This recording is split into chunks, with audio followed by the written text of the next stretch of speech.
Hi, I'm Johnny Steinegger. I am a storyteller and I'm really excited for this webinar that we're about to do for parents and carers of adopted and fostered children. So I'm doing this in partnership with Home for Good, which is a charity that works to inspire, equip and resource people to play their part in caring for vulnerable children. This time last year I also partnered with Home for Good in running a storytelling holiday club in Leicester. And I was privileged to run these workshops with children who are fostered or adopted, and for them to just really connect with each other. And the main objective was to build friendships.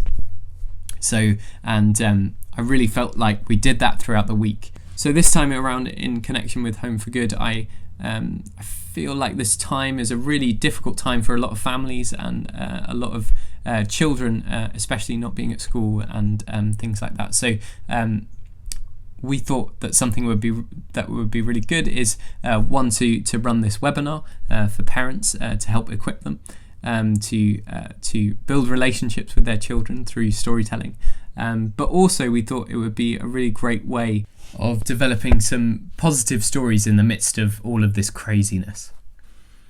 So that's a brief introduction around the context of this webinar, and let's get started.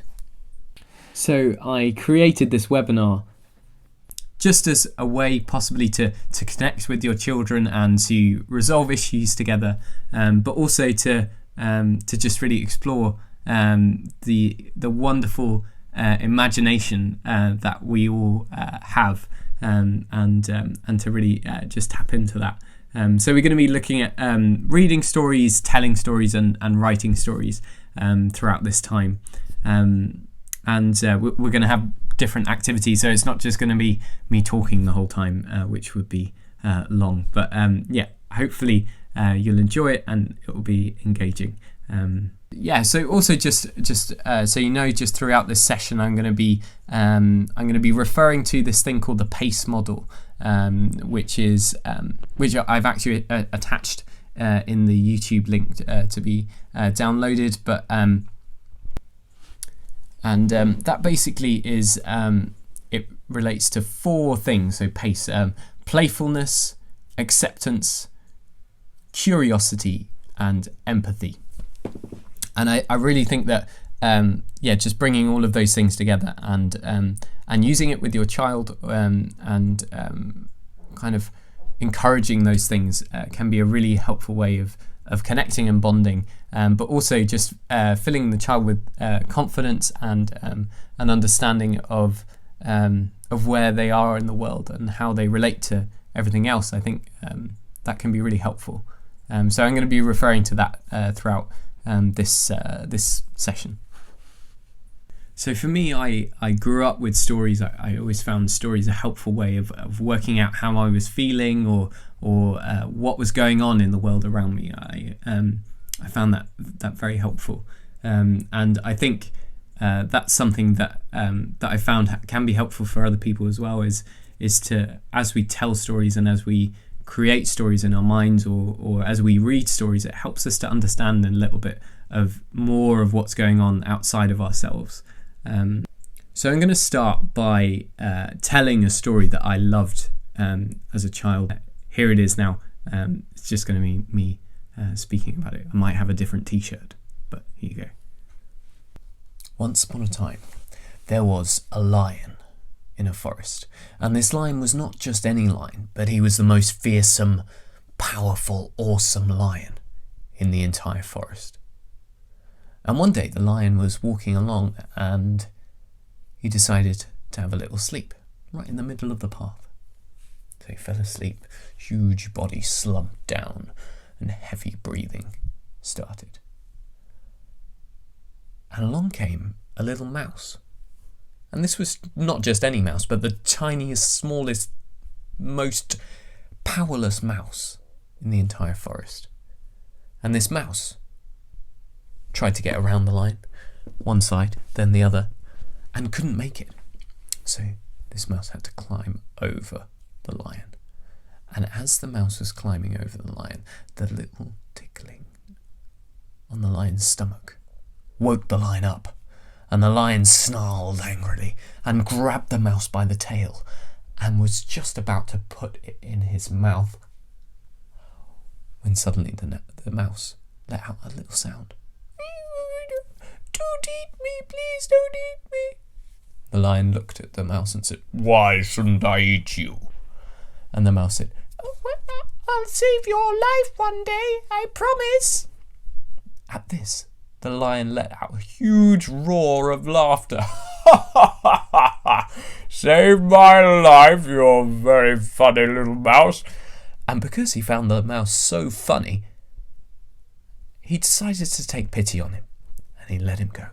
And the mouse scuttled off away into the forest. The lion got up and continued on his way. And a few days later, the lion was walking along the forest floor, and suddenly he heard a snap of a twig, and he was hoisted up into the air and left dangling and dangling. He was caught in a trap laid for him by a human. And the lion let out a huge roar. He tried to paw at the rope, but he couldn't get himself off. He roared and roared and roared. And finally, the mouse, hundreds and hundreds of yards away, heard the lion's roar and came scuttling along, climbed up the tree, began to nibble at the little ropes. And something that had caught the lion so strongly, the mouse was able to nibble through, and the rope snapped, and the lion fell onto the forest floor.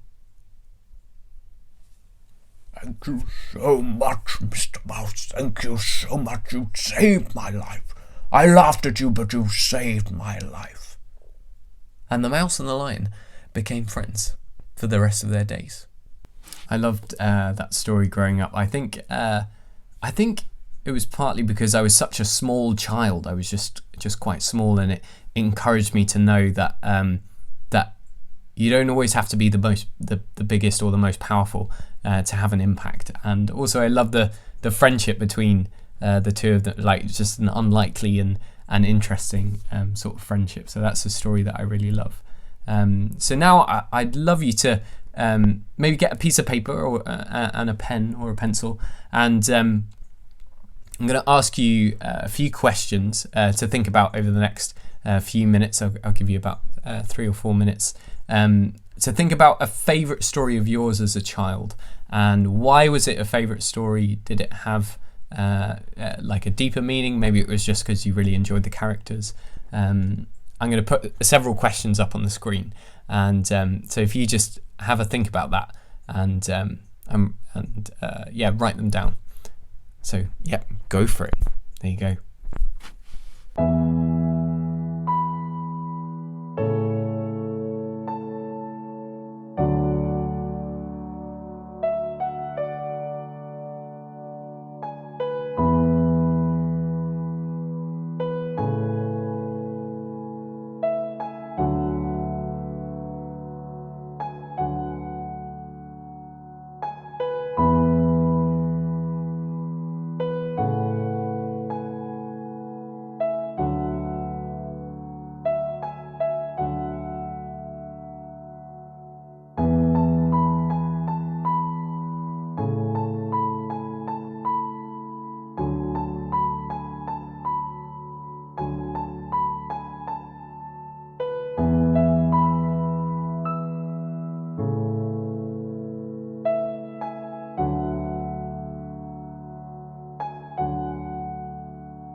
Great. So hopefully you've had a chance to think about some of those things, and now I want you to do exactly the same activity, except this time I want you to do it for the child that you're looking after or the child that you've adopted. and just to think about favourite story of theirs and why maybe they connect with it. And it, if it's not a story, it might be a TV show or anything like that. So maybe just have a think about that, and then think about the similarities or the reasons why they might like it, and how that maybe connects with your story or with some of the themes in your story. So maybe just have a go at that and have a think about that.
Great. So I actually think that that doing an exercise like that and like sort of nostalgically going back into your own past and thinking about what sort of stories shaped you and what has sort of made an influence on you, and connecting that with your child can be a really helpful way of just connecting and just understanding each other. I think that really plays on the last word of the PACE model that's on empathy, and really trying to understand someone else's world is not easy. It's not easy to put yourself in someone else's shoes, but I think connecting through stories and understanding why they might approach a story in a certain way or relate to a story in a certain way can be really helpful for understanding who they are and what their motivations are for doing things. I hope that's helpful. So next, you may read stories to your children. Maybe that's particularly for younger children. You might read a story to them before they go to bed, or just a story throughout the day, or whatever. And I think there are a number of different ways of reading stories, and it is possible to just read it in a sort of just monotone sort of way and just go through the book. But I think actually bringing stories to life and really playing with stories can be a really helpful way of engaging your child, but also sort of encouraging a healthy imagination and really entering into a world where that's not really like our own. I think that can be really helpful to be playful as you read. And I think just in my own experience of reading stories to children and what works, I often think that different voices, introducing different voices for different characters can be really helpful. And maybe if you don't feel confident about that, maybe just looking at the story and asking your child questions about the story, and questions about where the story is going, who are the characters, and what do they feel. But maybe even looking at the pictures and asking them what's going on, and what could be more that's going on.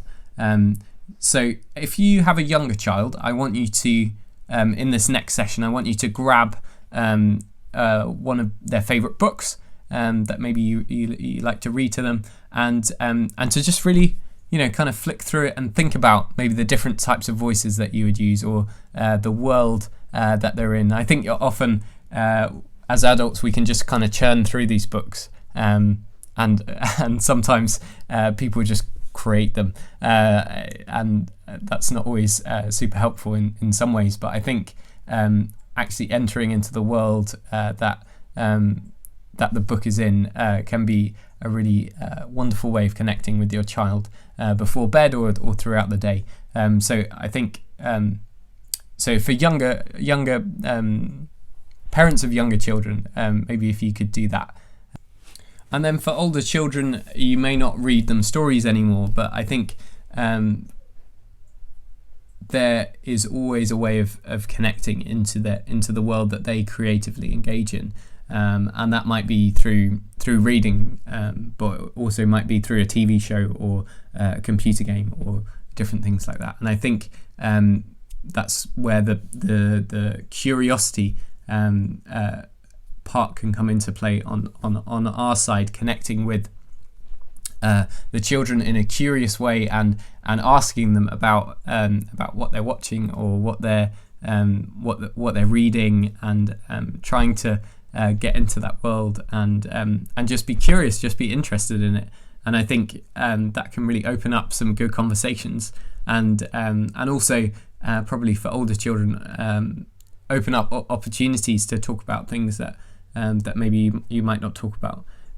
So for parents of older children at this point, I would love you to maybe find or think about a book or a game or a TV show that your child enjoys watching, and to just think about some questions that you could ask them about it, that are not just what are you reading, but maybe more sort of open questions. I think also particularly for the older children, the A of the PACE model comes in as well, and that's acceptance, and accepting what they're reading or what they're watching. I mean, depending on your choices and your preferences, can be helpful or not.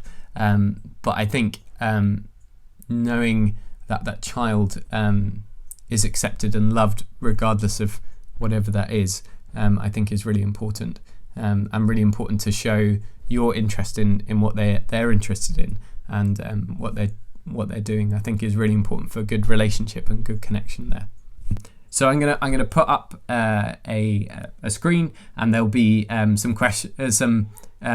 activity for younger children's parents to do, and an activity for older children's parents. So just think about for the next 5 minutes.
Brilliant. Thank you for doing that. Well done. Great. So now we've got going to go on to our next section of telling stories, and I think this can be something of a bit of a lost art, and I think it's retaining the information in your mind of a story. Sometimes we just absorb things without really realizing what we know. But I think going back to old fairy tales and different things like that, often we realise that we actually know the story better than we think we do, and we're actually able to communicate it in more ways than we think.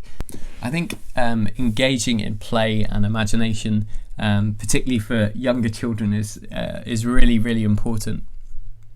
And I think telling a story has a different sort of feel to it than just reading one or just looking in a book. I think in the telling of stories, you can really make things come alive. You can really act things out. You can get the child to be involved in it.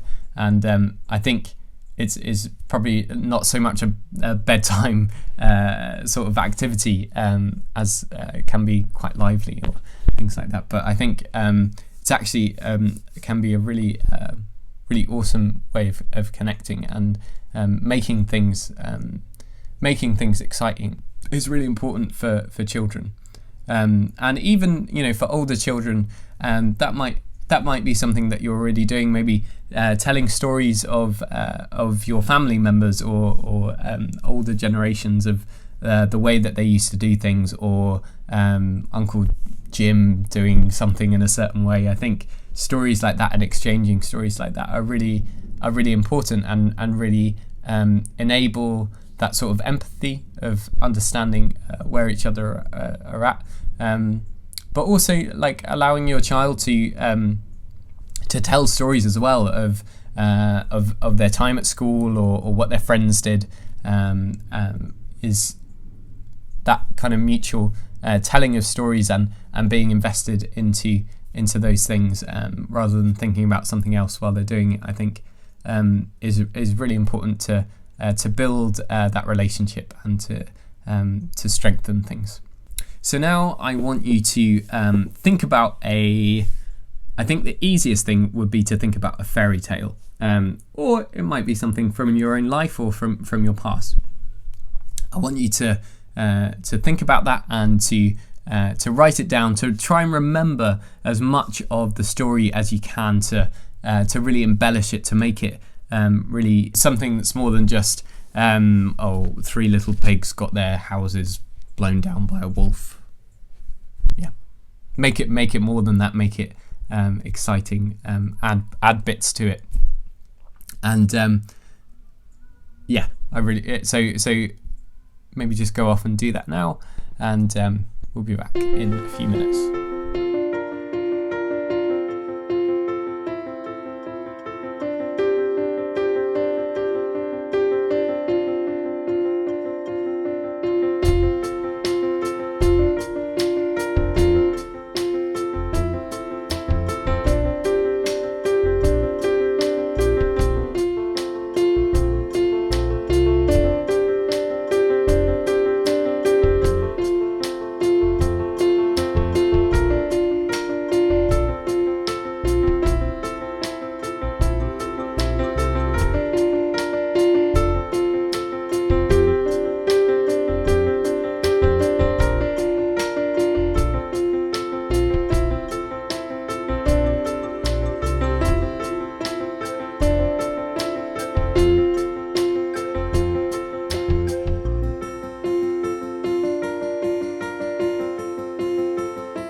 Okay, great. So now we're on the final section of the webinar, which is writing stories. And this is much harder to do, but I think encouraging children to write or draw stories and put their ideas into something tangible that they can actually touch and see and feel is really important and can be hugely rewarding.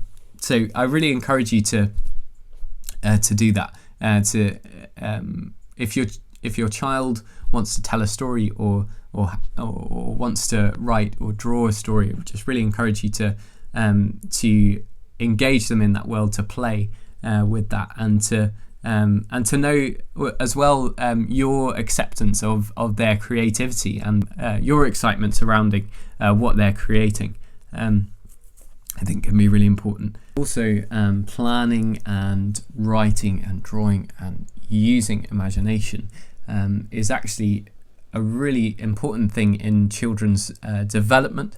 It helps them to learn to plan for things, to be adaptable as well, but also to protect themselves and sometimes even to escape in their own minds from what's going on in the rest of the world that can be scary sometimes. Imagination can be a real friend, a real help in those moments. So I think encouraging their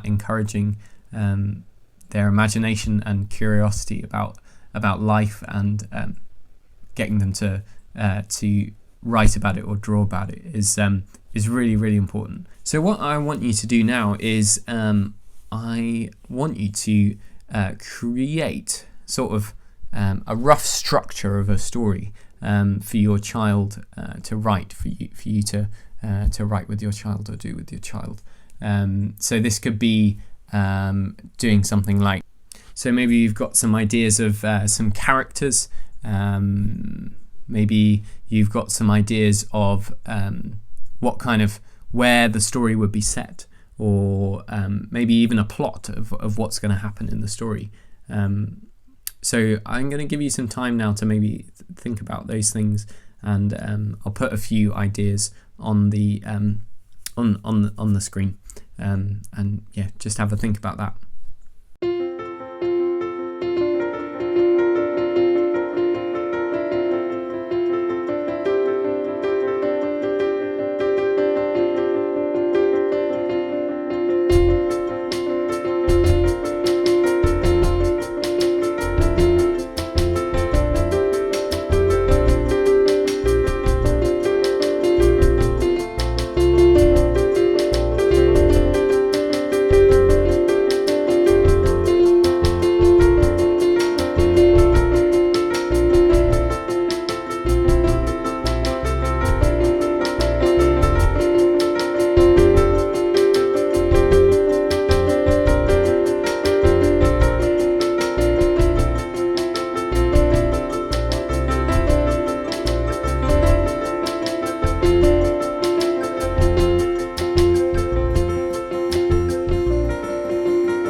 I wonder if you know where stories began.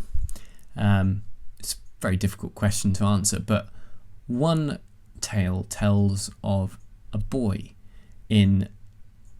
way out in North America, a long time ago. And one day this boy was sitting with his friend when his mum told him, "What are you doing? What are you doing sitting down? We have no food in the house. Go out and get some food. Go out and fetch some berries." And so the boy went off with his friend to go and look for some berries. And as he was looking, he managed to find quite a few berries and collect them into his basket. And he spent the whole day doing this, so he ended up getting quite a lot. But as he was walking along, he felt very tired, and so he sat down on a rock. When suddenly he heard a voice. "Excuse me, you're sitting on me." And he turned around to see who it was, and he couldn't see anyone there. So he sat back down on the rock, and again the voice said, "Excuse me, you're sitting on me." And he turned around and he said, Who's that? Who said that?" And the rock said, "It's me. I'm the rock." And the rock began to question the boy about his life. And the boy told him several things. And eventually the rock said, "Would you like to hear a story?" And the boy had no idea what a story was, so he said, "Sure, tell me a story." And so the rock began to tell the boy a story. And he didn't just tell him one story, he told him many, many stories from the beginning of time, of things that had happened. But eventually it was getting dark, and even though the boy wanted to keep listening to stories, he knew he had to go home. But the rock stopped him and said, "You'll have to pay me for those stories." And so the boy had to leave all of his berries on the rock, and he went home. His mum was very angry with him that he'd been out all day and hadn't got any food. And so the next day she sent him out again with two of his friends. And the two friends went out and they were looking for berries, and they found quite a few berries again. They filled up all of their baskets. And the boy said, "Do you want to hear some stories?" And his friends didn't know what stories were. So they went to the rock. And the rock began to tell them stories, many different stories from the beginning of time. Loads of different ones and interesting stories. Stories about lions, stories about heroes, stories about all kinds of different things. And so the boys listened and listened and listened. But it was getting dark, so they had to go home. But the rock wouldn't let them go without leaving their berries. So they had to leave their berries again. And they got home, and the mother was very annoyed with them for not having got any berries. And so, in the end, she decided that the whole village should go with them to see where they had been going. And so the boys went out, and they eventually took them to the rock. And the rock told the whole village many, many stories from the beginning of time. And eventually, after many, many days, the rock had told all of the stories that he knew.